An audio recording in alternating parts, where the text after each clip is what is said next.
What is up, guys? We are live. Zach Ginn here, coming from my house. And in today's video, what I want to do is have a special live stream, a special talk with you guys about the price of success and what it truly takes to become successful in wholesaling real estate investing, and life in general. We're going to get a little serious, but we're also going to have a lot of fun today. So that's what I want to do today because, truthfully, I've seen tens of thousands of wholesalers I've personally talked to, right? Like not the hundreds of thousands of students I have at freewholesaling.com and on the mastermind and all this. No, I'm talking about like people I've personally connected with, people I've personally have talked to one-on-one, phone calls, things like that. And it's up to tens of thousands. And after having these type of conversations, I can really separate the people that became successful, really paid the price of success.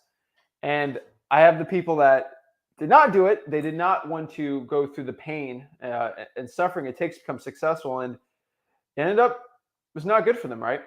So that's why in this video, I really want to break down what it takes to become successful.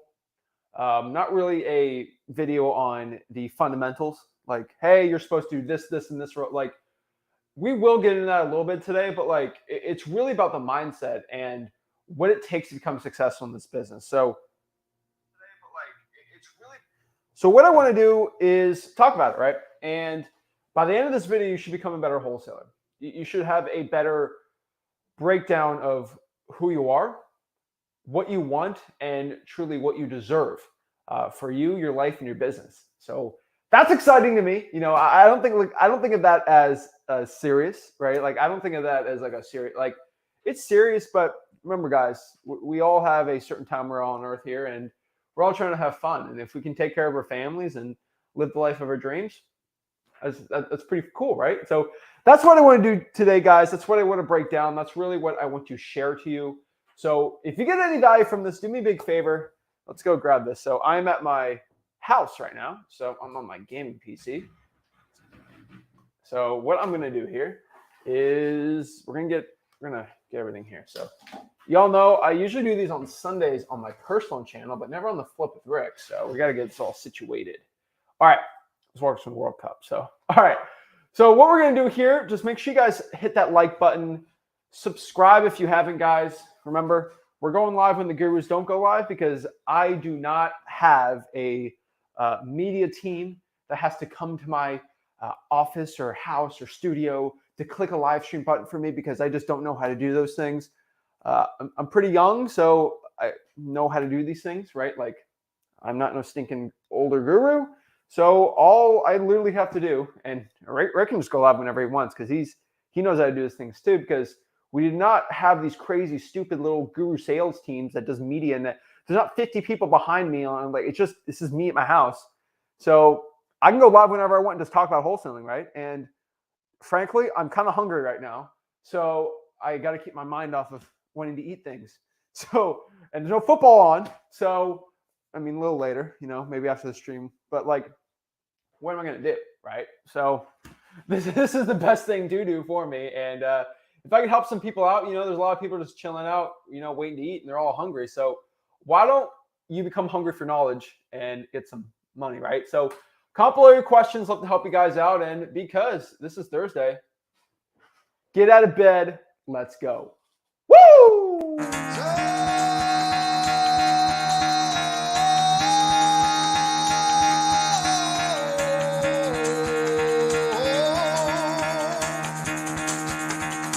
Get the fuck out of bed, bitch. Go.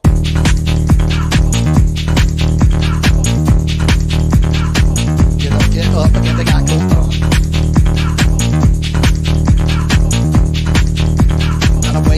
Time to wake up, bitch. Get up. Get up. Get up.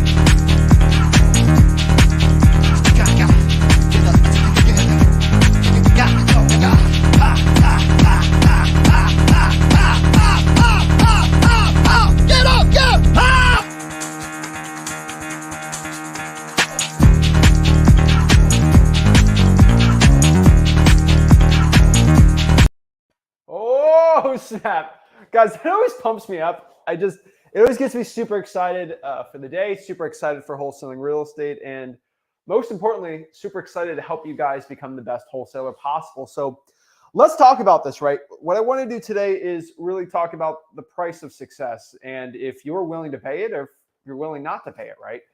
So let's get into it. Let's sort of talk about this and let's get it going. So I appreciate everybody with the love and support today.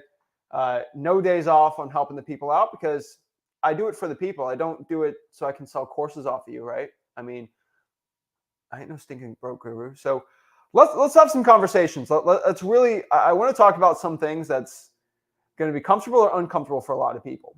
What I think this conversation is, it's going to be very uncomfortable for a lot of people that don't want to pay the price of success. And for the people that are comfortable, they're willing to take it. So let's talk about this.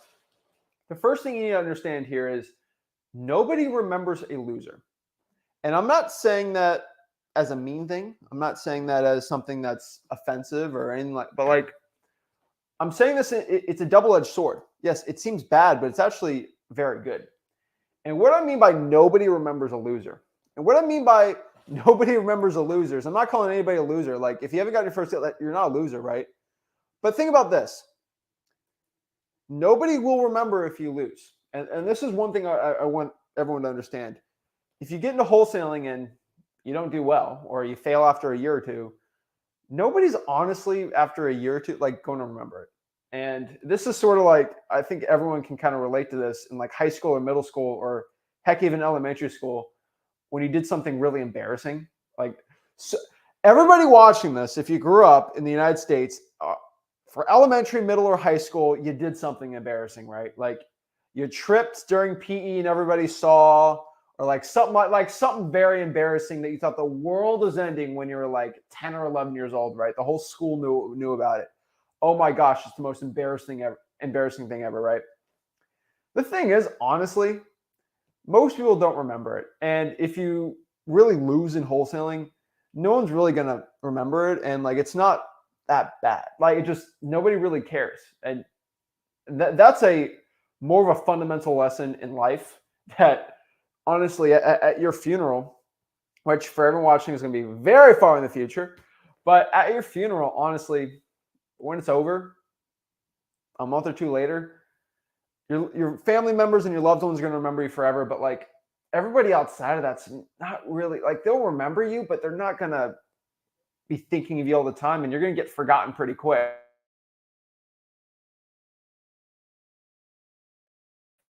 It's the same thing that I think about for becoming successful.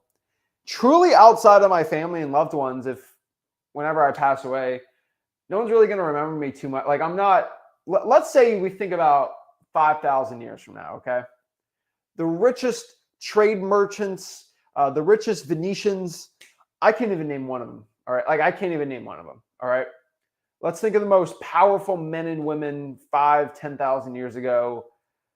You can't really remember most of them. Like the greats, right? Like you can remember them, but really you're not going to remember most of them, right? Like, does anybody really know who the emperor of Ethiopia was 4,000 years ago? Like, unfortunately, these great, powerful people in that time, they were very, very powerful and great. But honestly, like now you don't really remember them. So like knowing that, why are you going to let somebody's opinion now affect you if honestly, when you unfortunately pass away, they're not really going to remember you? So why are you going to get caught up in what they think about you? And that's one thing I always think of. Like if I have a troll or someone says something mean to me, I'm like, you're not going to remember me. Like in 300 years, like you're not going to be here to remember me, right? And it's only going to be the people and the loved ones that knew me that remember me, right? Like I hate to say this, but like I love my family, but like I don't know my great grandfather. Like I don't know I know the guy's name, but like I don't really know anything about him. And I don't have that true love that I have for maybe my grandfather, my great-grandfather, right? Or my great-great-great-grandfather, right? Like I don't have that connection. And honestly, in a family tree, a lot of it gets confused. Like unless you were a descendant of like Thomas Jefferson or like some great king or warrior, or queen, like you're not really going to be remembered. And that means you should stop getting caught up of what other people think of you, because what they really think about you doesn't matter at all. And I hate to say that, and it's kind of a weird day to say this on Thanksgiving, but like it's true that you shouldn't be caught up, because a lot of people will come here, they go to Thanksgiving and everyone's like, oh my gosh, you're doing that wholesaling thing. Oh, it's a scam or whatever. Like all these things will bring you down. And truthfully, I want you to remember this. Nobody in your family will remember if you lose. They're never going to hold it like they love you, right? But everybody will remember if you win. And I want that to sink in for a moment. We have a lot of people that became very successful in wholesaling watching this, right?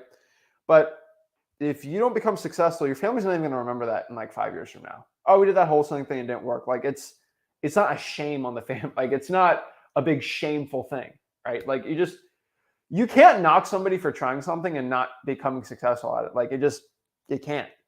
And it's in that trying that is actually very noble and honorable, right? But if you do win, if you do succeed and you do well, you will be remembered forever, right? Because that will change your entire life. You don't have to work that 9-to-5 job anymore. Make more money than you can ever imagine. You become wildly successful, right? You live the life of your dreams. Like that will be remembered, right? By your family and everyone, right? And so just remember, like, if you lose, you ain't gonna be remembered. And if you win, you will be remembered. But like at the end of it, like you gotta live your own life. And if you don't live your own life, it won't pan out very well, right? And so we kind of talk to ourselves, what's the price of success, right? And when I think about the price of success, I think of wholesaling real estate. And it's a weird thing to say, but wholesaling real estate is a zero-sum game. To what is given, one is earned. And to what is earned, something was given. And if you think about this for a second, and you really think hard about this, like really, really hard, to gain something, especially in real estate investing, wholesaling houses, all these things, something had to be given up. And it's a sad truth, but it's anything in life. If I go spend an hour working out, I technically take an hour away from spending time with family. Maybe we work out with family, that's great, but like something is given, something's earned. Like if I eat something healthy, I don't get to enjoy something yummy. And if I eat something yummy and delicious, I'm giving away something that could be healthy for me, right? Like everything is a push and pull. Something can be something and something can be something else, right? Oh, I spend an hour watching a TV show, I could be working out. I'm working out, I could be enjoying myself. I could be spending time with family. Like everything in life here is a balance, right? But for wholesaling, it's a very, very, very clear-cut zero-sum game, which means if I actually have to go out here and become successful, I'm going to have to give something in return. There's going to have to be something that is given out.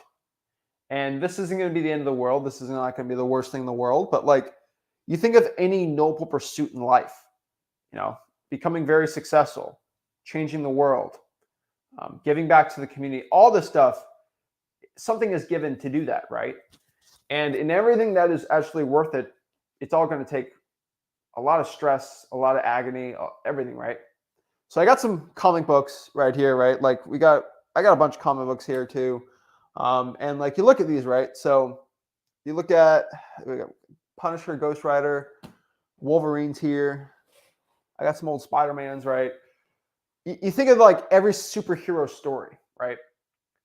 Every single, like this is fantasy land, but like you look at every single superhero, they all had to suffer to save the world, or they had to go through some crazy agony or arc. That's how stories are written, right? To do a point to save everyone, right? Like, I mean, everyone knows Avengers Endgame, right? Like, there's a lot of crazy stuff that happened in that movie, right? Like, it's very sad. But to create the arc of saving the world, quote unquote, you had to give stuff up. And, you look at pretty much any story, or even look at real life, right? Like World War II, to win it, a lot of stuff had to be given out, right? So you look at wholesaling real estate, the question is, what has to be given? What is the sacrifice for success? And you really got to look at it. And honestly, the truth is, I found you have to trade legitimately just sacrifice, hard work, and commitment. That's what it takes. That is the price of success for wholesaling real estate.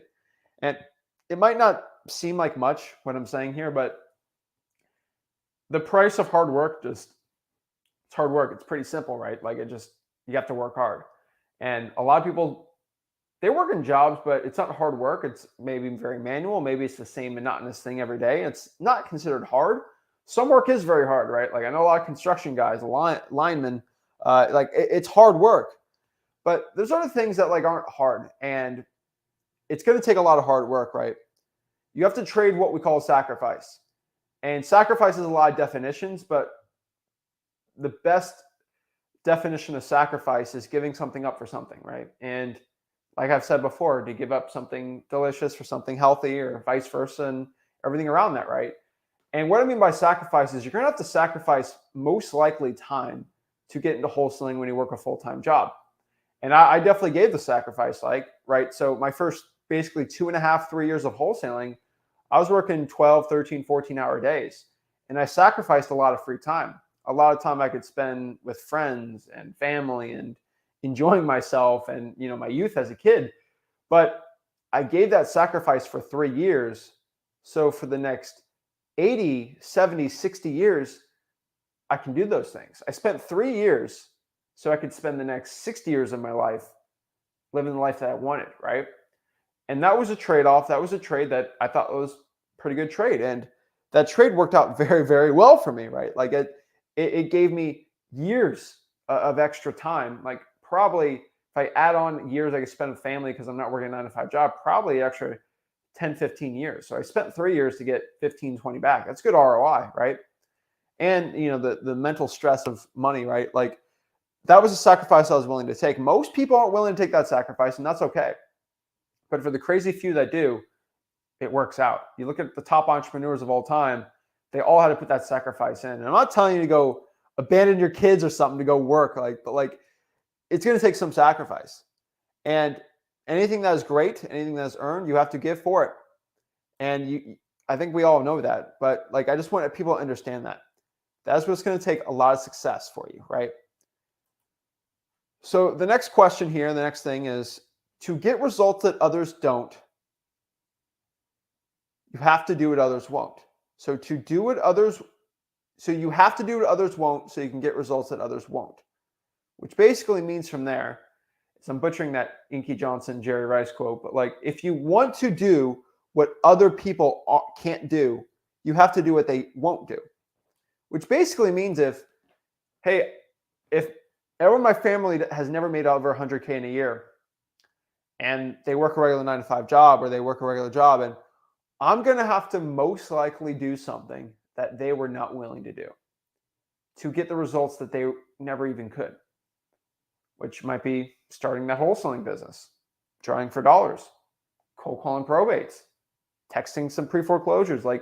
It really could be anything, but just taking that little risk will help everything. And I'm not saying wholesaling real estate is zero risk, because the risk factor in wholesaling real estate is actually on the time spent, not the money, because wholesaling real estate gets started with no money at all.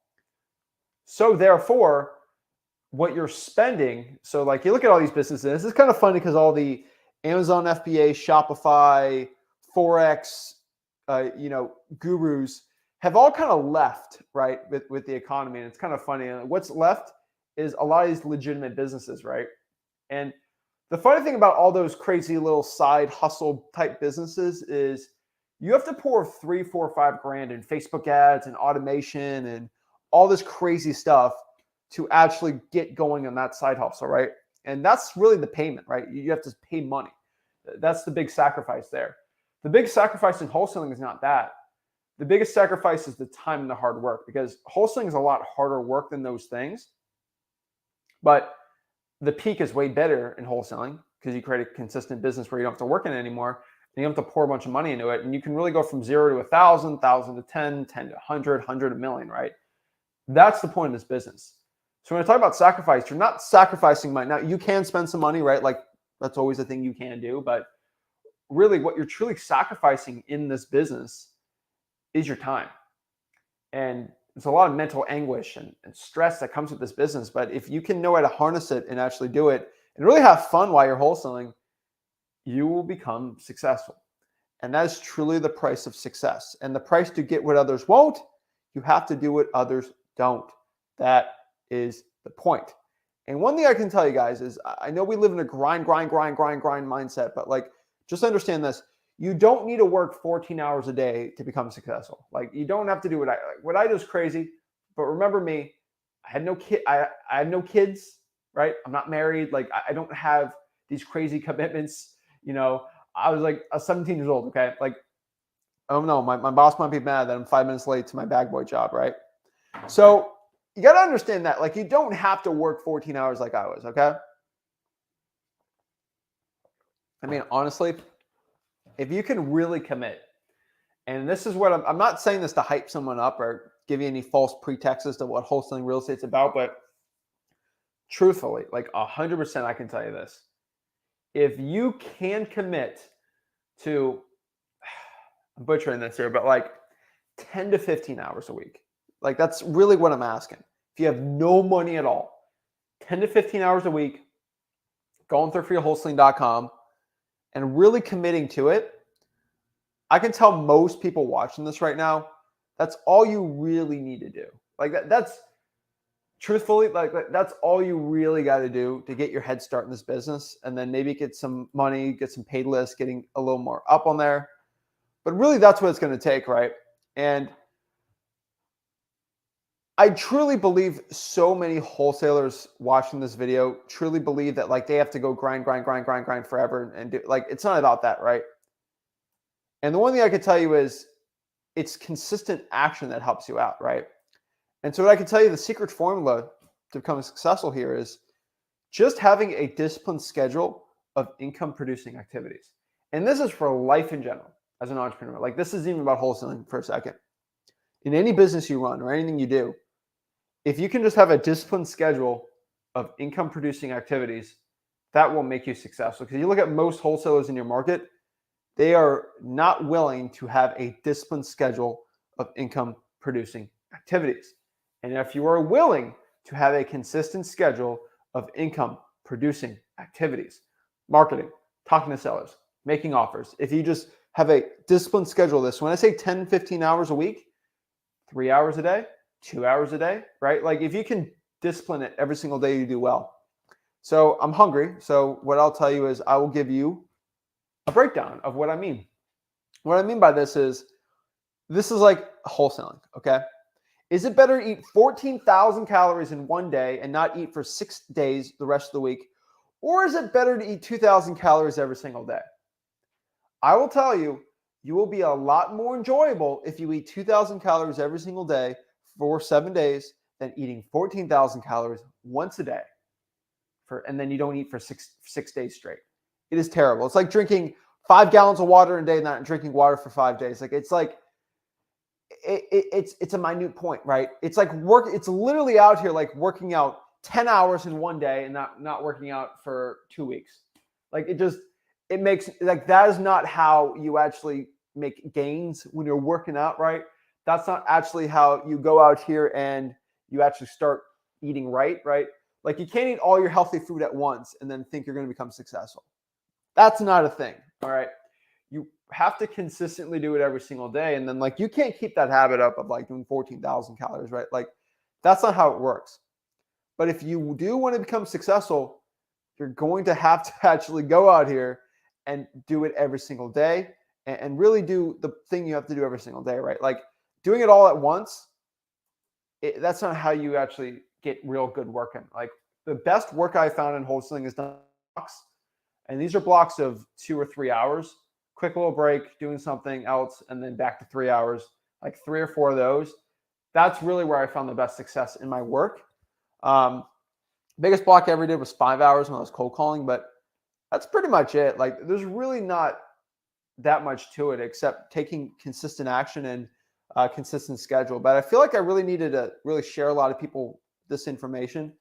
I don't talk about it too much, and I wish I talked about it more. So that's why I want to have this video today. So if you want to learn kind of the fundamentals of what I'm talking about, just go here to freewholesaling.com and we'll get it going. So what's up, guys? So everyone knows this is today's Thanksgiving, and I'm not a guru, so I don't have a sales team. I don't have a media live stream team that has to come to my house to click a live stream button for me. I go live for you, I talk, and I'm trying to distract myself a little, kind of hungry. So that's what I'm going to do. So what I want to do is really answer some questions, do some one-on-ones. If you guys want to hop on, I love it. And really help the people out. But love Corey out here. He says, to all the doubters will become your biggest fans once you win.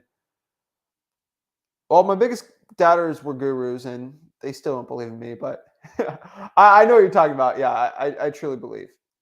Let's see here.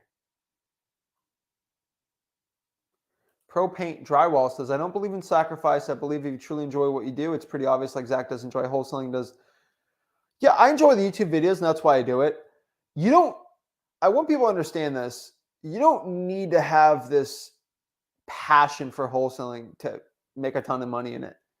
And me and Rick are one of the very few, like very, very few people that actually are crazy enough to enjoy wholesaling. A lot of people don't enjoy wholesaling. Most gurus, private conversations, I won't reveal names because I'll keep it fine with them, but they hate wholesaling. They actually don't enjoy it. They enjoy the money that comes from wholesaling, but they don't actually enjoy doing it. And a lot of people, if you follow your passion, you might not make a ton of money. The guy or gal that's really passionate about painting or passionate about video games, they're most likely not going to make 100 grand from those things. And I'm just knowing people that make over 100 grand in graphic design and people that make over 100 grand in painting. It's very, very hard to be that good. You could have a passion for it, but being good at it, not that crazy, right? But making 100,000 wholesaling real estate, you don't need to have this crazy passion for it. And I'm not saying that because I love wholesaling, right? Like, why do you think I give wholesaling out for free? Because I love this business so much that I'm willing to sacrifice millions of dollars of coaching fees that I potentially could have gotten to give it for free because I love this industry so much and I want to give back to it that I have a passion for it. Guys, I'm not going live here, for the views or to help the channel. Because if I did for the help the channel out, I just record a video and it'd actually do better. But the reason why I'm going live is because I have a passion for this business. I wanted to give a message out that I don't usually normally get because it's a holiday and I can do that. And truthfully, at the end of the day, it's to flex on these dirty bro gurus. And that's really what I'm truly passionate about because I love this business so much that I see these dirty bro gurus trying to ruin what I love. And I'm not going to let that happen, right? It's like if somebody goes out here and they try to burn a Dolphins jersey. Like, I love the Dolphins. Why would I let you do that? And these gurus are taking the Dolphins jerseys and burning them. And it's very offensive to me.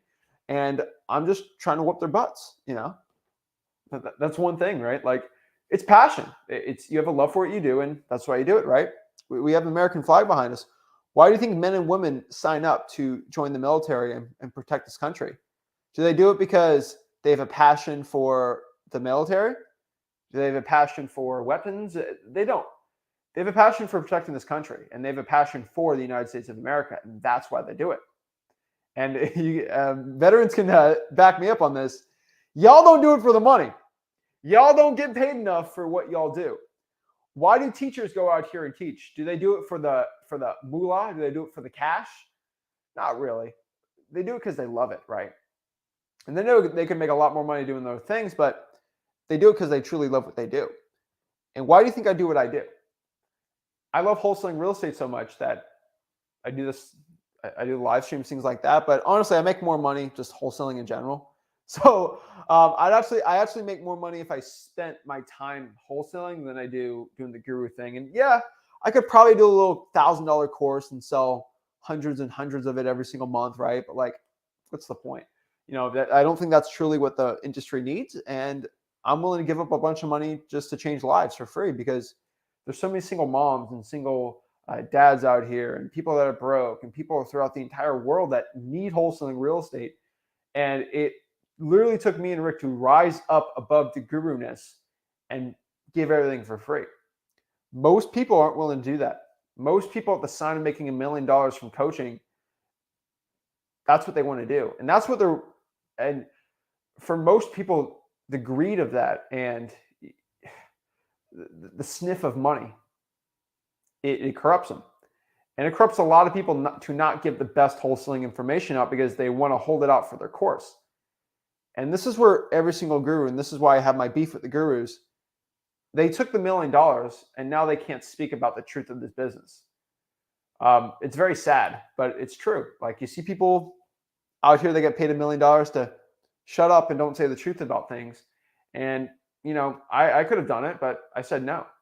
I was offered a very nice TV contract, me and Rick, for a big network television show. And we said no because they were going to tell us what to say. And if I said what was the honest truth about this industry and they didn't approve it, I'd be a pawn to them, right? And I was not willing to do that.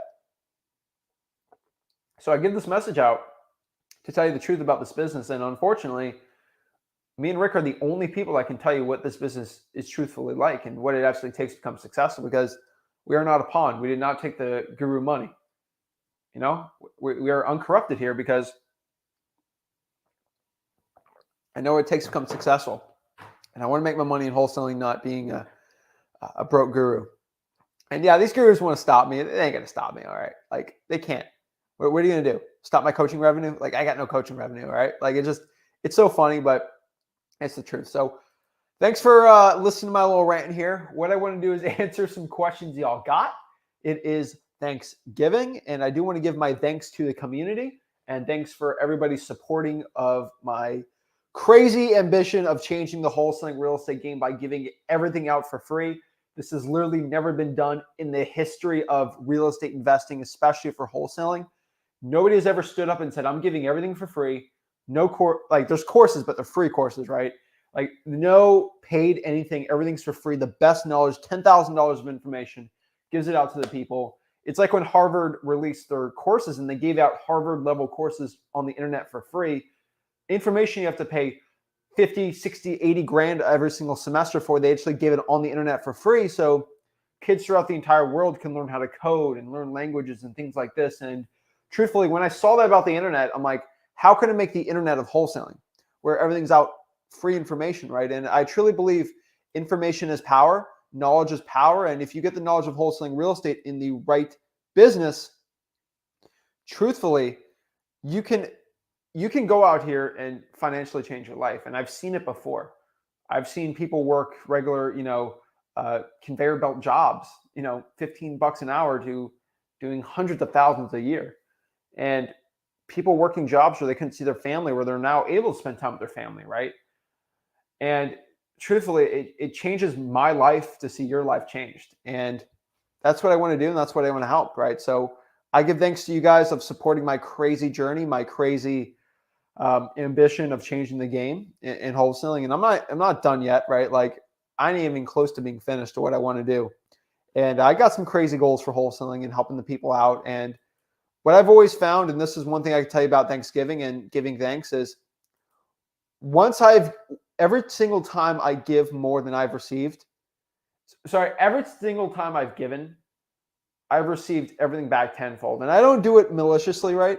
So I won't donate $1,000 to charity and then expect to get a $10,000 deal. But what I could tell you is every single time I've given $1, $2, $3, $4, $5 grand to a charity, I've always gotten a $50,000 deal every single time. And I'm not getting the moo juju nonsense of anything, but like, I think it's just that mindset of that giving mentality, right?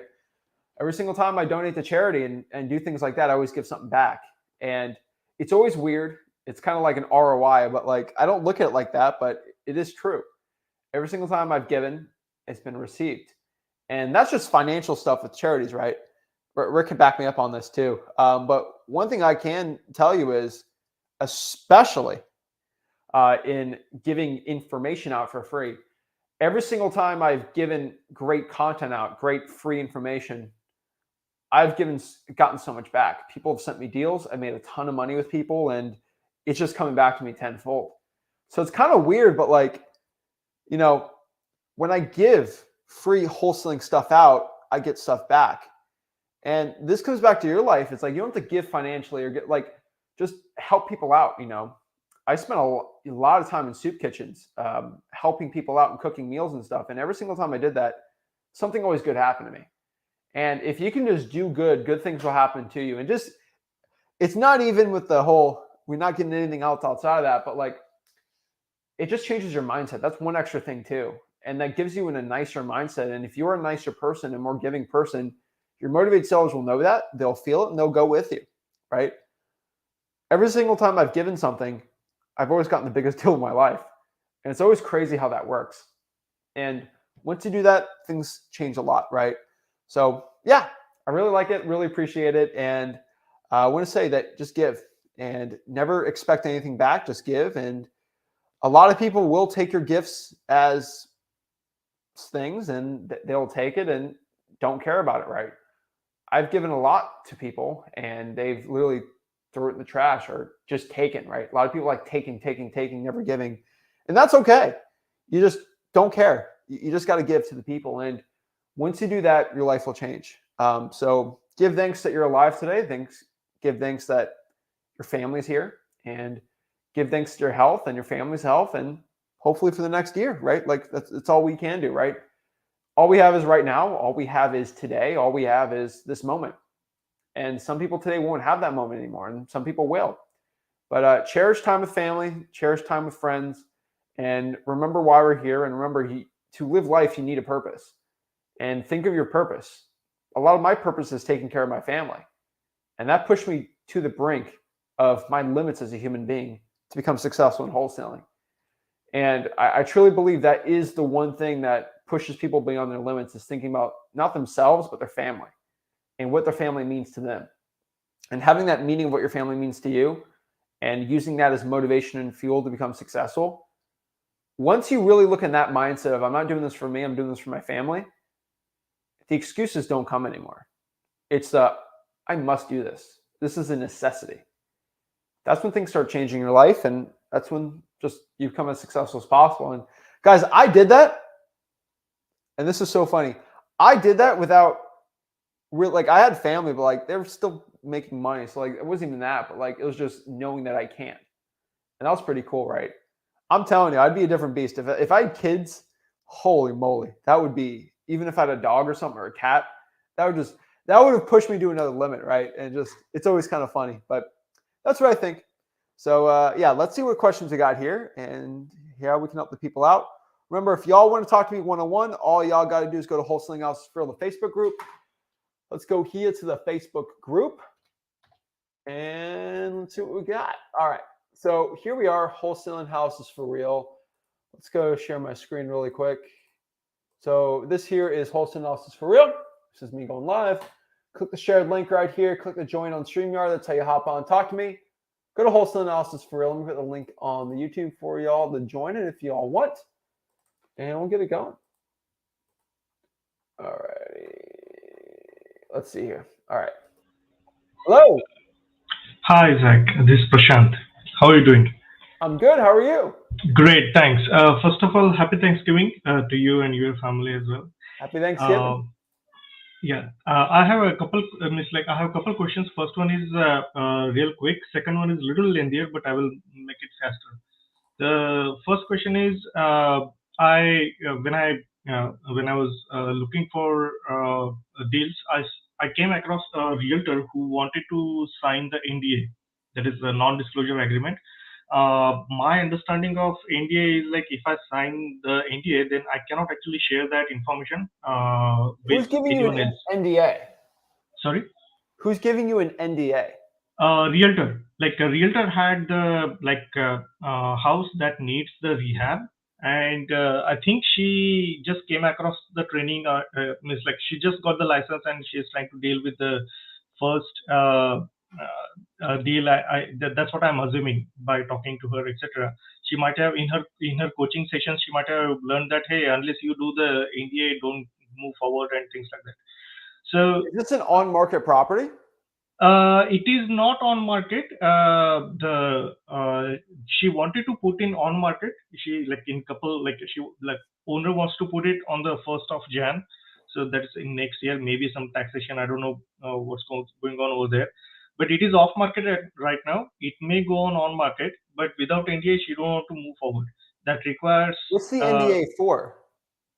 The NDA for is like all the information that she will give me, like pictures, etc., and all that stuff that I should not share with anyone.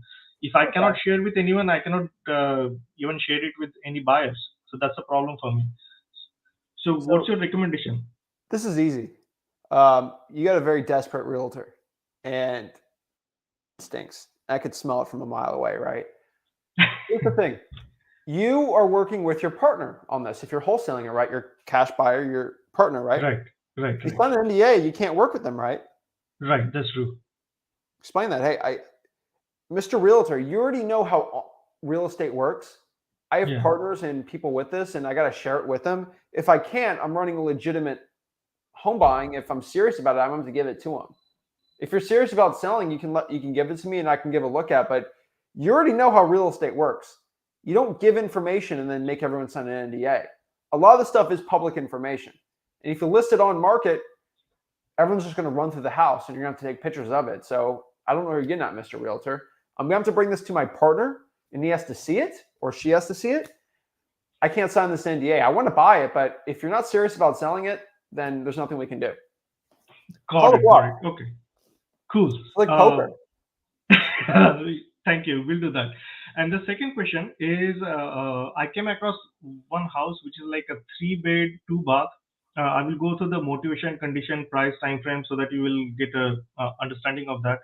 Uh, in correct order. So first one is the condition. The house is vacant. The owner who owns it, he bought it around 8K in auction, local auction in 2018.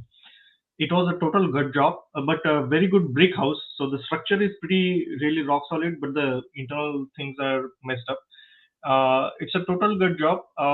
After panoramic, he actually put in 15K to update, started updating the house. He updated the 2 rooms, which are like very well done.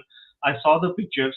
For those 2 rooms, maybe a small touch-up paints are needed, but other rooms, those are total gut job, including kitchen. And his motivation is he don't have money to do the full rehab, that is another 25K.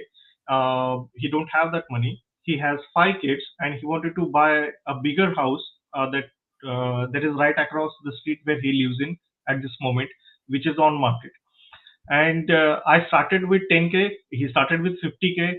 We like after negotiation, we landed on around like 30K 30K deal on that one. I looked at the comps in and around that area. I did not find any house that is got sold like 300 plus or minus square footage area uh, in last 1 year. I looked at the rental properties. Rental properties was rental was like 110 per month. So with 1% rule, I'm assuming that 100 or 90K at least around that range, we should be able to sell this house. The time frame that he mentioned that as soon as possible, but he needs to get the contract approved by his financial advisor. So as in one of the video that I think you or I think you have recommended that when you send this type of things with the like actual contracts, just send him the blank contract and do not fill in. So I sent him the blank contract. He did show the blank contract to the financial advisor, got it approved. He came to me very excited and he wanted to move forward, etc.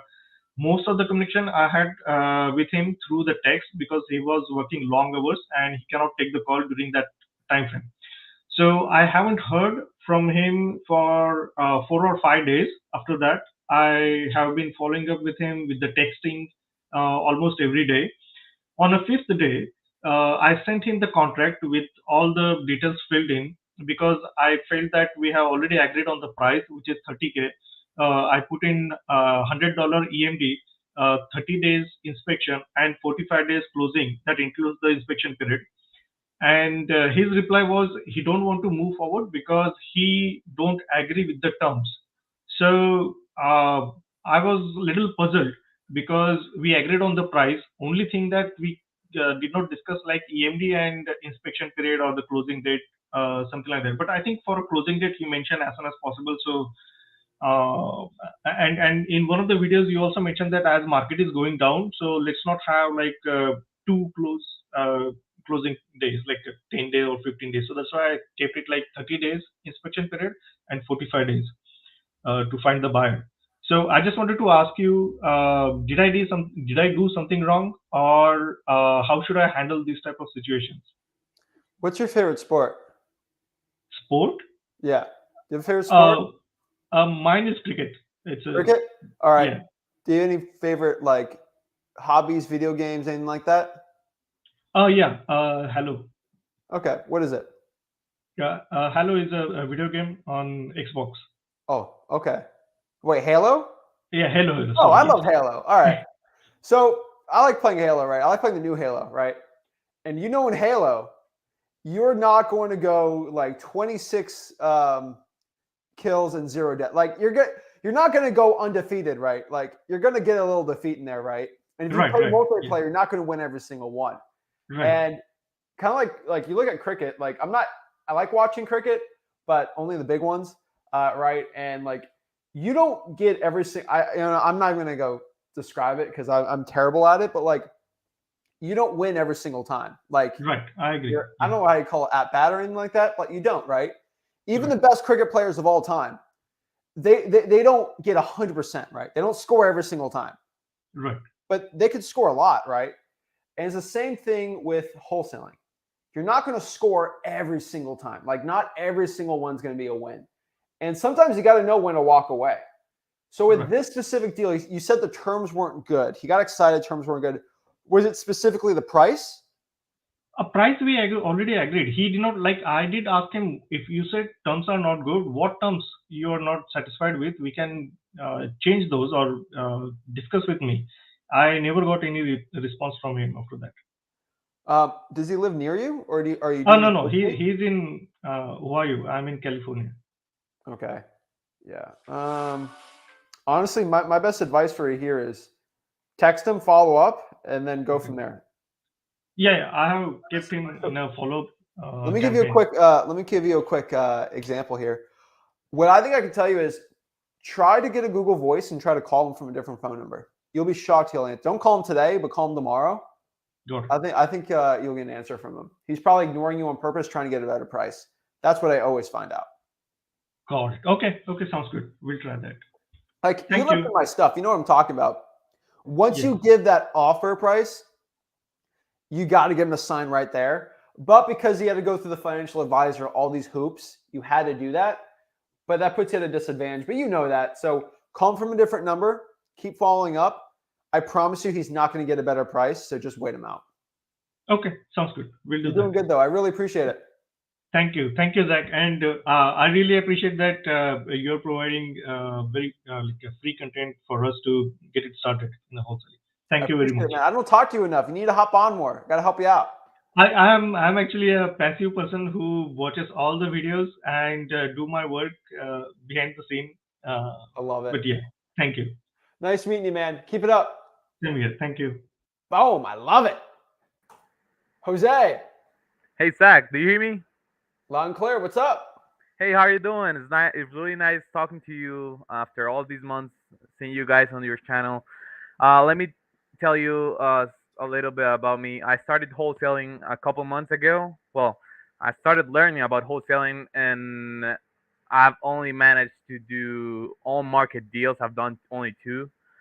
And I'm trying to get into off market deals, but I'm struggling in that regard. So I, I I'm from Colombia, right? Right now I'm in Colombia. I went to Houston. We actually flipped a property with my mom, so we're both on the project. But I'm trying to get more on the acquisition side of things, and so I'm learning about that. So as I said, I do those two wholesale deals on market, and right now I'm in Colombia and I'm trying to transition into virtual wholesaling, and I'm struggling right now in two things: the lists and which market is the best for me. Personally, like, what I've been looking online and what I've been getting, like from Facebook groups and YouTube and stuff, is that Houston is a really competitive market right now, and I think I should get into like an easier market. I don't know, and also, well, I've been doing some SMS, no success in that. With a couple code validation lists and bacon lists, high equity lists, but I've not had success with those lists. So my main question is what kind of list should I be pulling right now? I'm also doing uh virtual driving for dollars. Right now I've gotten around 1,000 leads. I'm gonna be starting doing the cold calling. So yeah, I'm just at this point I'm experimenting with which list should I be shooting for. So what can you recommend me? I appreciate you coming on here asking. So let's talk about it. So you were doing Houston. So are these virtual drawing for dollars going to be Houston also? No, I'm not doing driving for dollars in Houston No, right virtual. now. Yeah, right now I'm in Colombia, right? Yeah, I know, but where are you virtually drawing for dollars? Like, I'm on Dallas and Fort Worth got it. mainly. Okay. So that's actually not bad. Now, Dallas, Fort Worth, Dallas and Houston are really good when you're in person. Oh, Houston's good in person. Dallas a little harder. Hmm. Drawing for dollars is the only one that really works really well for beginners in that area. So Which that's area? fine. I would tell you if you were doing Houston, I would probably just move to Beaumont. It's right to the east of it. And Beaumont. that's a better area to do just as a beginner. There's less competition and there's a lot of great deals there. Beaumont. But Oh, okay. yeah, honestly, what I could tell you is you got to figure out a market right. My honest opinion is any market that has a population over 100,000 and an average ARV below 300,000 is going to be my favorite. But don't stick to a place that you've been before, right? Like I got my best virtual deals from places I've never been to, right? And it's fine, right? There's so many markets out here that you don't have to be after these insane markets that there's so much competition, right? Hmm. And I can go tell you a market right now that I think is really good. But the problem is if I say that, we got about 2,000 people are going to join you. No, no, I know that. Yeah. Well, and the other thing was, what kind of list should I be pulling from each market? Or does it depend on the market, or You know what I'm going to say. I think you know what I'm going to say. It's government lists, right? Mhm. That's going to be the best thing. Are those like code validation, water shut off, those lists? Yeah, tax delinquencies, right? That's a really good one right now because a lot of the taxes are coming up right now. I like the liens lists, right? Um, I would probably avoid fire damage properties just for now. Mhm. But Why is that? huh? And why is that? It's a little easier in person. Okay. Virtually, fire damage is not as good as in person Okay. because you need a lot more cash buyers to bring through. But you can do fire damage, right? Like you can virtually do it, but I've seen it better in person than virtually. Hmm. But probates is a big one too. But like stick to the easy fundamental stuff and then go from there. I think virtual drawing for dollars is good as long as the Google Maps is close. But Hmm. I Close think you can, in time in yeah, like make sure time it's at frame. least 2020 Okay, yeah. or No, after. I'm doing 2022. Yeah, that's perfect. And Okay. honestly, I don't think you can go wrong with that, right? Slowly do that every single month and consistently do it, and you'll be fine. Uh, I think you're smart enough to pick a market, right, and Mhm. go from there. Okay. Just All follow right. those rules, and I think you'll find a good market. All right. I have like this mental limitation.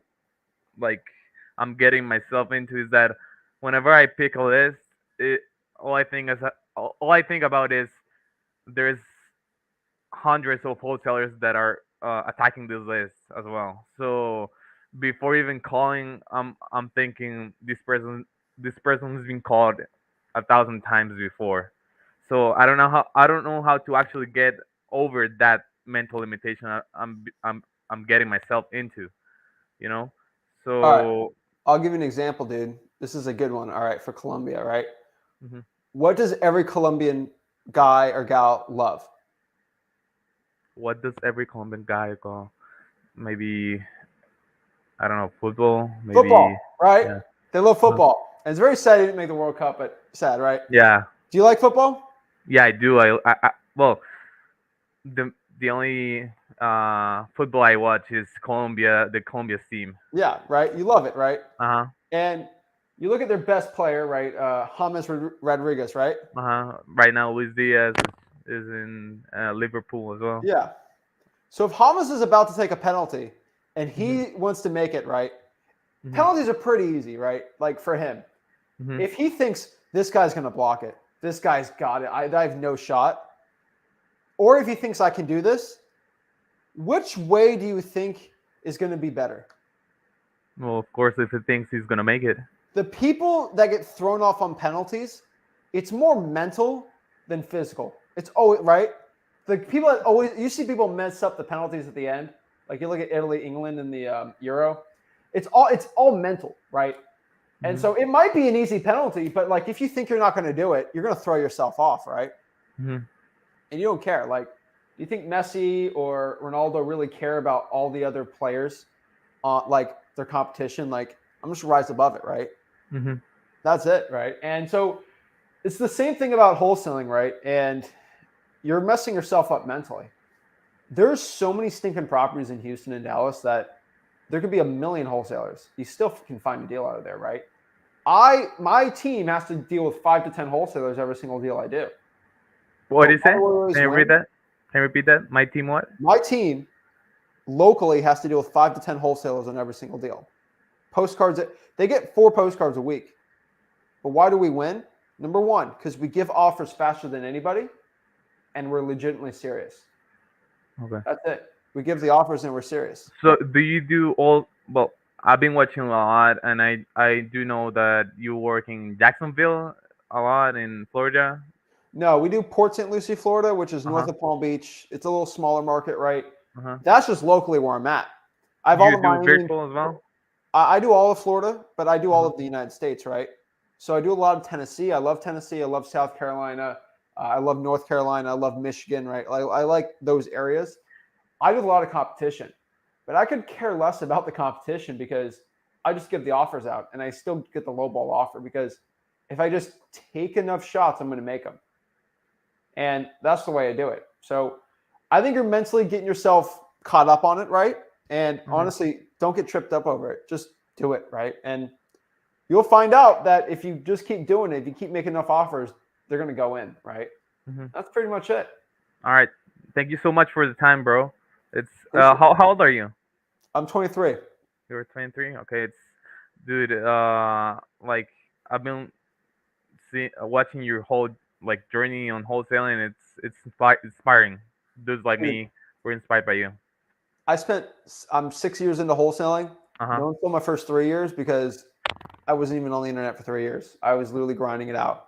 So this journey's been insane for me, but it's all because of consistent hard work. So keep it up, dude. Don't get yourself mentally thrown off. I'm telling you, you can virtually wholesale and destroy it, but it's all about making offers, connecting with sellers, and just being serious about it. If you follow the scripts I have at freewholesaling.com, you'll be fine. Follow the scripts, you'll be good, man. All right, I'll be hopping in here in a couple weeks, and hopefully I'll talk about my first few deals. Okay. All right. Pull the Thank list, you. man. Keep it up.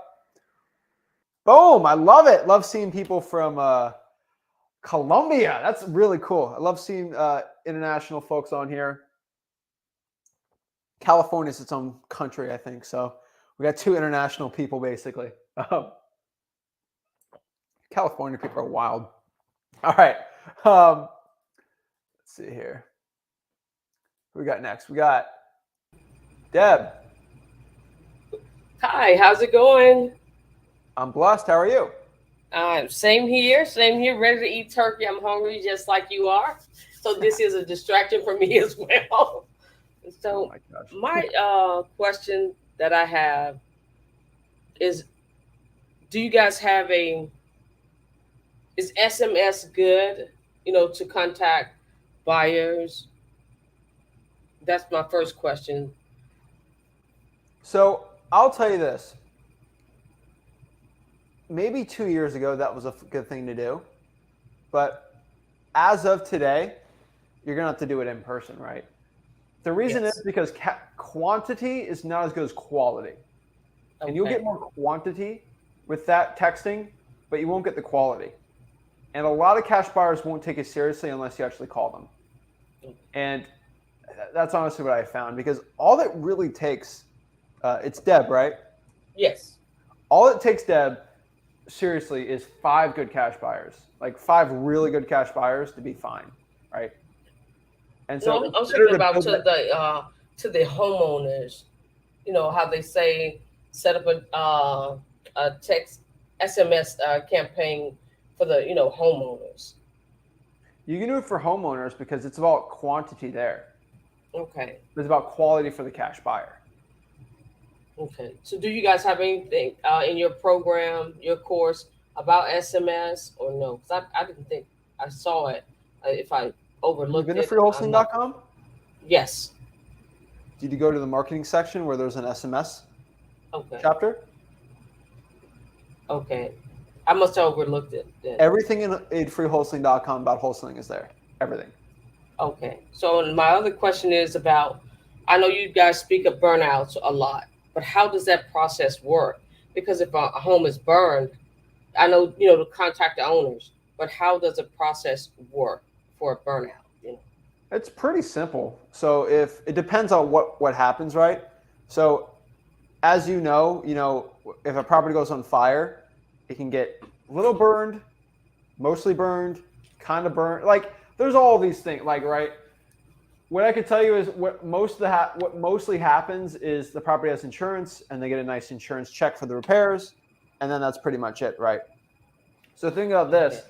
If the property is appraised for $200,000 and half the house got burned down and it takes $100,000 to repair it, they'll probably get a $100,000 check from the insurance company, and they might want to sell it to you for $100,000, right? Or they might want to sell it for $75,000, $50,000, right? Like, but they got their check.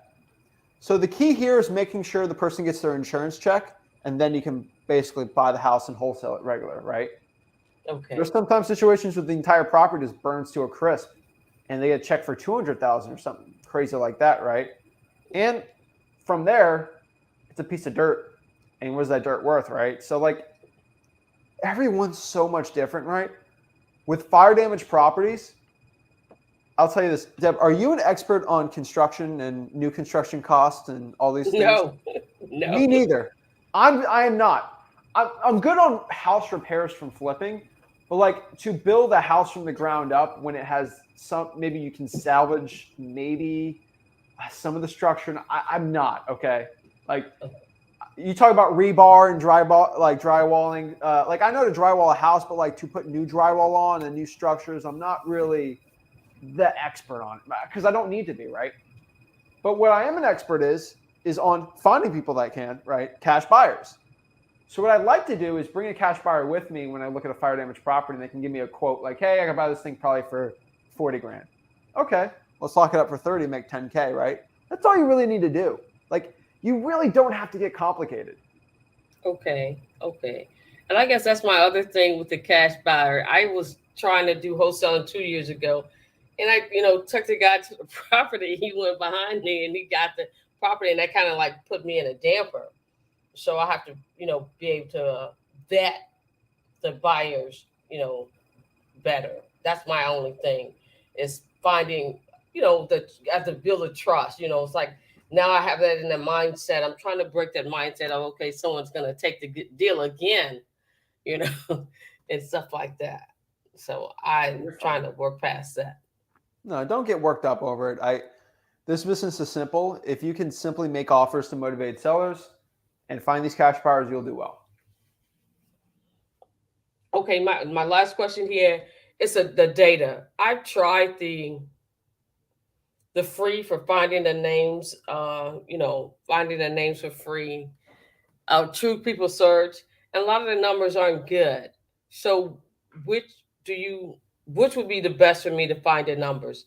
Because I do have some money to pay, and it's a lot quicker, Yeah, I get it. You can use ZachData.com, use PropStream. It's really up to you. One's not going to be this insane thing that's going to change everything, right? They're just tools. Okay, I lied. I have one question. I have a property. It's been vacant for 2 years. The homeowner has died. her husband has passed as well, and she didn't have any children. So do I just contact all the family members to see who's paying the taxes on the house? Because it's in a nice neighborhood and they're fed up with it because it's been vacant since she passed. They're not doing the upkeep on the house. Call the family members and get the probate going. Okay. As long as they have a fourth cousin once removed, there's an heir. So go out. Yeah, I know she had brothers and stuff like that. Oh yeah, yeah. So I need to tell them they need to get the probate going. See, that's what I don't understand. Yeah, they got money. Process, the conversation to have with the family members once I get a hold of them. Yeah, so the conversation is pretty simple because I've had these. Like I'm driving, I have a deal, I'm flipping, and then I drive home or something, and I see this like crazy abandoned house, and I'm like, what? Look at the owner. The person passed away. There's no heirs. So I go to like truepeoplesearch.com, and then from there, what I'll do is there's a relatives tab on it. Just click relatives, and then I'll just start calling them. But like, hey, I'll actually have a deal, or I'm doing something and I'm looking at this, and I see this abandoned property, and it said John Smith is here, and it looks like he passed away, and I'm just seeing who's the owner of it. Well, he's my brother or something like that. He passed away. We just don't know what to do with the house. Well, I'm looking to buy one. Like, would you be open to selling it? And then you go from there. Okay. Well, those are the questions I had so far. And I've been doing the driving for dollars, but I just haven't been posting like everyone else and things like that. I've gotten out and been doing the driving for dollars. And that's how I found that property. And it's just unkept in a really nice neighborhood. And yeah, that's how I found it. But that's all I have. I'll let someone else jump on. Thank you for your help today. Of course, Deb. Have a great one. You do as well. Bye. Oh, awesome. Speaking of that, I'll give my Thanksgiving thing away. So what is it? So we're giving $50 of stuff for the Drawing for Dollars challenge for anyone in the wholesaling group that does an accountability. So post your accountability of you drawing for dollars. We'll give $50 of stuff to that person. So I'll do a drawing probably on Monday. So someone will do that. So $50. Keep posting your accountability. Keep accountable. I'm paying you guys to draw for dollars. I don't know what else I can do for y'all. So yeah. All right. Let's get some questions going here too. It says Kyle's on here, but your mic's and your camera's not on. So we got to get that going, dude. I can't even hear you. So let's see. Michael's got a good one. Hey, Zach, what do you think about wholesaling 2023? Will it get harder and saturated? It will get less saturated and it will get easier. So that's 2023 for you, right? Property values go down. Sellers want to sell more, so that's easier. And there's going to be, actually, honestly, it's probably going to be just as saturated. I think I'm lying here because I think the cat's out of the bag about wholesaling. It's not like the last crash where wholesalers left because you can't make any money with no money because you got virtual and all this stuff and the information's here. Honestly, I think it's going to get easier, but I think the saturation might even get worse, right? Because more young people are still getting into this, especially with social media. So I would say the saturation is probably going to stay the same, and it's going to get easier to wholesale. Yeah. Young Diesel's got to go. When you're thinking about, if you're thinking about they're doing competition, they're already doing it, right? Yurda says, I'm afraid of the legalities. Go to freeholding.com. We break down the whole law on it. Caleb, God bless. Everyone have a wonderful Thanksgiving. Thank you. Caleb and Ryan out here, the power couple out of Michigan, changed their life with wholesale and real estate. They're one of the door knocking heroes. They're great. They got hangers on the doors and everything like that. Pretty cool. Always very impressed by that. Let's see. There's Kyle. There we go. Let's go. How's it going, What's Zach? up? What's up? Thanks for How are you, man? How can I help you out? Yeah. Thanks for the call. I just found you like a week ago and just pretty much got right into it. It's funny, like 10 seconds ago, I just got a call from a sheriff. I was doing driving for dollars yesterday, or reverse driving for dollars, just taking notes. A sheriff just called me like 5 minutes ago, said, hey, owner's got a random sticky note and they were worried or something. And he was like, "What exactly are you doing?" I'm like, "Oh, geez." But yeah. Anyway, my question What do you is, tell the sheriff? I just told him I do real estate flips, wholesaling, and blah, blah, blah. He was like, "Oh, okay, no worries." Yeah, you're fine. Yeah, no, he was fine. But I just thought it was funny. I'm like, "Oh, geez." I've never heard about that. That's kind of funny, man. Oh, that means you're doing it right. Yeah. So it's like on the sticky note, it's like, "Hey, hi, my name's Kyle. I have a quick question. Please give me a call," and then my phone number. So, Yeah, so I know it's funny, but my question is, I'm doing the reverse driving for dollars right now. It's like I'm just focusing on one marketing stream, till I get my first deal. So I'm just doing reverse driving for dollars. I was just doing vacant houses, like looking at abandoned, but I want to do like, should I like narrow in on like pre-foreclosures and stuff and like do that with sticky notes? Like, what do you think I yeah, should I do? really like that. It's because you can't call pre-foreclosures because they get so many loan people and servicing and mortgage companies that it's insane. They're always behind on credit cards. They get all these calls from the credit card companies. It sucks. But if you give them the sticky note, they'll call you. They're okay with that, just not receiving the call. And so most wholesalers actually can't cold call that list, which means everyone virtually. What market are you in? I'm in Tampa Bay market. You're in Tampa? Yeah. So Tampa's a little harder, but like, where are we talking Tampa or are we talking like Brandon? Like, where are we talking? North Tampa. North Tampa. Okay. That's a little better. Yeah. Honestly, I would do reverse drive for dollars of pre-foreclosures in North Tampa. I think it'll do well. Yeah. There, dude, I was in an area yesterday and just doing sticky notes too. And there was a guy flipping a house and he was like, and he found my sticky note and called me. He's like, "Hey bro, I'm a cash buyer in this area. Like, I work with wholesalers all the time." He's like, "I don't care what your assignment fee is. Like, I'm looking for deals in this area. So please hit me up." I'm like, "Oh, sweet." So, Dude, find out what areas he wants. yeah, he gave me the Look list of cities and I'm just going to dial in those areas, I guess. Well, figure out what zip codes he loves and what the hot zips are, and then go after those too. But everywhere in Tampa is pretty much fair game. Right. Yeah, the ARVs in the area I'm looking are like 270 to like 300 max. So it's a pretty good spot. Yeah, dude. I love Tampa, man. I was there a couple weeks ago. Went to the Columbia, dude. That was amazing. Yeah, Holy I love moly. it there. I'm from Michigan originally. I just moved down here like 6 months ago. Dude, I love that place. Yeah, no, it's sweet. Holy moly. But yeah, man, Tampa's great actually. Pre-foreclosures, because a lot of people in like Arizona, which is a very saturated market, they actually do that too, and they do very well. And that's a very, very saturated market. So the reverse drive for dollars pre-foreclosures, do it. I'm telling you, I think I'll do well. Okay. Are there any other lists you think I should? Code violations. Focusing on that. Though, if you do the pre-foreclosures and you go around the areas where there's a pre-foreclosure, there's usually a little concentration of other deals. So do that too. Okay, just kind of keep an eye out. Yeah. And then I have another. I don't know if you can kick me off if you want, but keep asking questions, dude. Yeah. I'm starving right now, man. I'm distracted. I'm literally like a couple weeks into this, so I don't really know what I'm doing, but I'm just figuring it out. But I came across property yesterday. It was like completely vacant. Both the people who lived in it died. I don't know I don't know how to tell if the bank owns it yet or not. Like, it looks like a potentially good deal, but like I can't really tell. Like, I guess they had one daughter, and she's like disabled, so I don't know. It's like a thing, but how do I look up like where it is and like the process of? This is good. All right, how do you know somebody died? What's that? How do you know that the person died? The neighbors said that both people died. Okay. So you found an ugly house and the neighbor said that?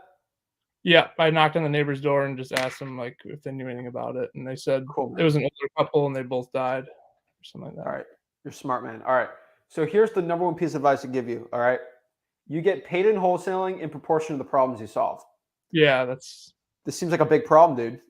I know. It seems like a very big problem. So here's the thing. You seem like you're a guy that has ethics and morals, and you know what to do, right? So here's the thing. If it's a disabled daughter, you're not going to go try to close a deal with her, right? Like, that's no. But what you can do is she theoretically is the heir to that deal, but she doesn't have the capabilities for it. You're going to have to deal with the entire family. And the entire family has to decide together if they want to sell it, which they will. But really what you need to do is look up the people that passed away on truepeoplesearch.com, and there should be a relatives feature on there. It'll show relatives, and then Yeah, go I did from there. that. I did that, and I left. I called like pretty much everyone in their whole family. But yeah, Call the whole family, and guess what we're going to do now? You're going to slide What's in DMs and Oh, start sorry. DMing the family. All right. There should be emails associated with them too. Okay, so just keep all right, because I didn't do a ton of calling, but I did go on True People Search and do that whole like thing. So I'll just dig deeper then. Text, voicemail. Week later, Facebook message them, and then week later, email them. Because, like I've said, to get results that others don't, you have to do what others won't. People in Yeah. Tampa aren't willing to do that. They are not. Okay, cool. It's a And good then deal, man. yeah, but they died like a year ago, so I don't know. It's been a long time, they said. So I don't know. Keep it Like, how up. do I can I check if like it's in probate or like do I look on the county? Yeah, for, like, what I want you to do is look up the decedent's names on the public records in Hillsborough County. okay. It should pop up.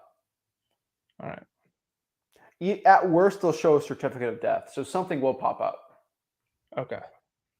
Cool. And honestly, if it's going through probate, you can actually get their information too. So it's a win-win. I'll have to look at the. I haven't looked. I forgot to look at the probate thing. I'll have to. Yeah, look go at that. to public records and then search by the last name. Okay. Cool. Awesome, Yeah, I'm using your contract and everything too. Like I said, first time, so it seems pretty smooth though. I mean, a lot of times I get to overthinking a lot of things. You know what I mean? But if you just kind of dial in and just That's take it, action. man. Yeah, It's and a not crazy think- business, but you make a ton of money doing it. So I love it. Yeah, awesome, Zach. I appreciate it, man. All right, we'll hop on to get into the questions and love to help you out. Thanks, bro. Boom, awesome. All right, next here is also forgot. He hopped off, but if you reverse $500 probates, that's a really good one too. Just FYI. Andrew. Hey Zach, happy Turkey Day, my man. Happy Turkey Day. What's up? Hey, so I actually have a couple questions here, but so my first deal, it didn't fall through. I had to terminate it today. It was an awkward conversation, but it's okay. It's all right, because so it was everything was perfect except the location, and I was watching it was actually your dad's video. It was I think it was made a year ago. How the population should be like 40, 50,000 and above, but I was ignorant and I completely ignored it, and I did a place with I think it was 12,000, and I was like, and I got him $45,000 below asking price. Who cares? I know. There ain't no buyers. Yeah. It's what I'm getting through it, okay. But now I'm in a market where there's 70,000, so hopefully that's gonna do a lot better. And I'm cold calling, and I just placed an order for the ROS postcards, and so hopefully that's gonna do me pretty well. So I know you guys said the response rate usually between 1% to 2%, and how many of those? What percentage of those responses? So what percentage of the 2% usually do you get a hot lead? Not a deal, but like a pretty good lead. Like if you were to guess. 1 out of 4. 1 out of 4. Okay, it's not that bad. I'm getting ones where it's 1 out of 3, 1 out of 2, and there's 1 out of 10. Right? It depends on the market. Every market's different. I got you. The less saturated, the better. Okay, let me write that down real quick. Well, really, I just wanted to thank you guys. I mean, honestly, I really should have listened. I was not very smart with it, but I'm learning still. And without you guys, I would not have learned it, right? I mean, either you learn it by me telling you, or you learn it with the pain. I Yeah. told you. I said, don't touch the boiling pot, and you said no. You touched it, and it's fine. All right, it's fine. You keep touching as many boiling pots until you learn. I don't care. Just don't be mad that I told you. I gotcha. No, seriously, Zach, thank you. I mean, I don't want to sound like, I'm crazy, but I'm your biggest fan. I promise you that. I promise you I'm your biggest fan now. My mom's my biggest fan. You're not going to beat her. All right, man. Whatever. We'll see. We'll see. Thank you, Zach. Appreciate it, my man. I appreciate it. You have a good one, man. Let me know if you need help with anything, and keep it up. Gotcha. Sorry, guys. You ain't gonna beat my mom out. All right, she is my biggest fan, and there's no way you're gonna be a bigger fan of me than her because, you know, she's just put more years in the game of being my biggest fan than you guys. So sorry, no offense, but it's a hard one to beat. And she makes really good pie. And like, do y'all even make pie as good as her? No, you don't. All right. So, yeah. Everybody give your mom a big hug today. Make sure we give her mom some love. Love your energy and the way that you've been showing out these gurus. Guys, these gurus, they ain't going live today because they can't. Their employees can't. Their henchmen can't go and click the live stream button for them. They can't, and they do it for money. They like, I can't make money today off of people, so I can't do it. Right? It's always kind of funny. I do it because I'm chilling at home, and yeah, well, I'm about to actually go. Probably leave in an hour or two, but yeah, it'd be kind of fun. But yeah, these gurus can't do it. These gurus can't do it. All right, these gurus, they broke. All right, they broke. It's fine. It's true. So yeah, you can wholesale in Oahu or Hawaii. I probably wouldn't though, but do a 50-50 approach. All right. Blessings to you. Love it. Love it. Thanks for all the support, guys. Let's see here. This is a good one. He who thinks he can and the one who thinks he cannot are both right.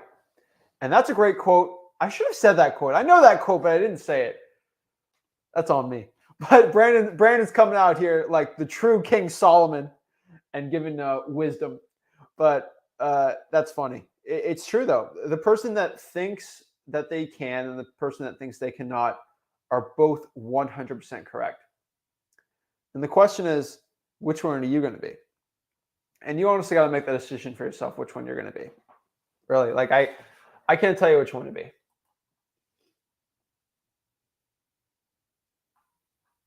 Let's see here.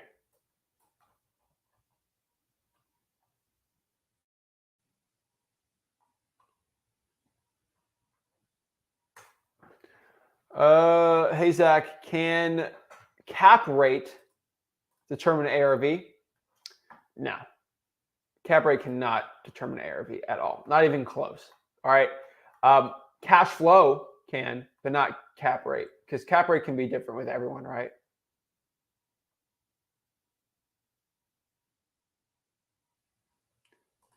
Yeah, today's a holiday in the U.S. I would not be following up with sellers today. It's not a good day to be doing it. There's more harm than good that can go from a day like today. Corey. Zach. What's how's up? it going? I'm just sitting here enjoying my day today. It's awesome, man. What's up? It's a good feeling. The last 3 Thanksgivings I had to work, but not this one. I'm out of that. I'm out of that rat race now. But I figured I'd come here and share a little something. I've heard a couple people talking about they had deals, where the property owners died and the house just sitting vacant. They've been trying to get in touch with the heirs and things like that. And so I actually have done a deal where exact same situation. I got all the way through the finish line. So I figured I'd just kind of share how that went down with me, might give somebody some information that would be helpful for them. So it was a property. It was like one of the first houses I ever seen when I decided I wanted to start wholesaling. It was completely abandoned. I knew the owners was dead. I was able to find both of their obituaries. So I did, like you said, I went on True People, called the heirs and stuff. And for a while, I couldn't really get in touch with anybody. And I revisited the lead later on down the road, went on True People, started calling the people. And I actually got in contact with somebody, and it was the husband of one of the relatives of the deceased individuals.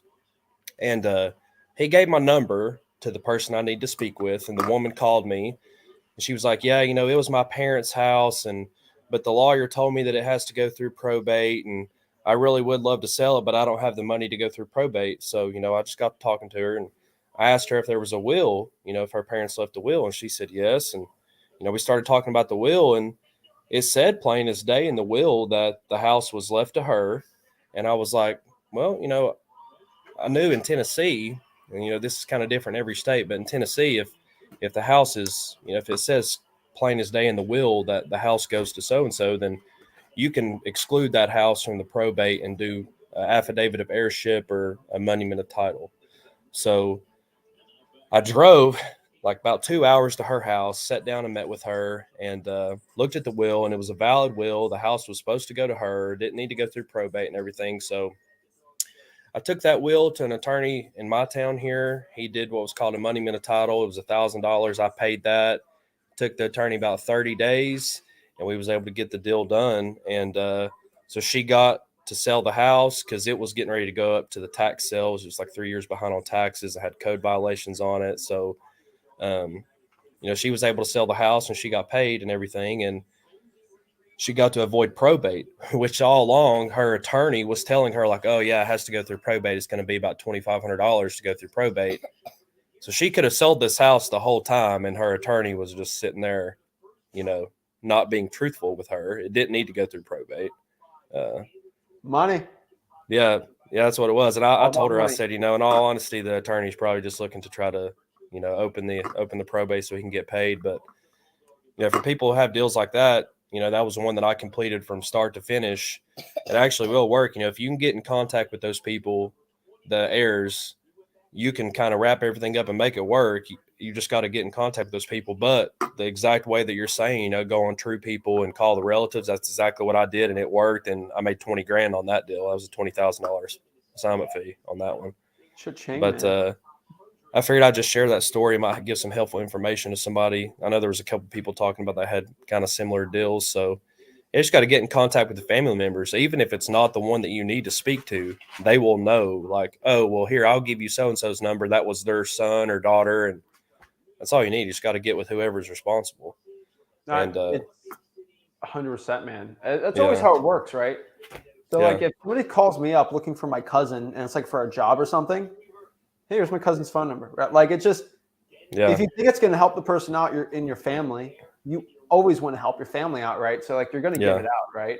Yeah. That's to a detriment, right? Sometimes if maybe you don't want this crazy wholesale get your number, but it's true, right?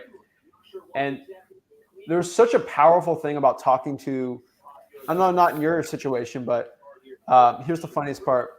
Just talking to the neighbors, right? The neighbors have so much hidden information. Mom, the aunt, the guy's aunt keeps coming in and out of the property, right? Like they know. Yeah. Strange world. That's really powerful too, but that's awesome, dude. It's an interesting thing that it's just knowing about your laws, right? Because every state has a different law.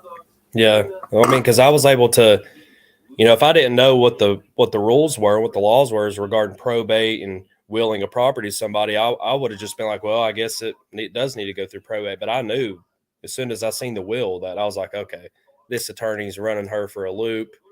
I called my attorney, who I knew I was going to have him do the estate stuff for me. And it was a simple process. It took like 30, 35 days. And, but yeah, just figured I'd share that with some people.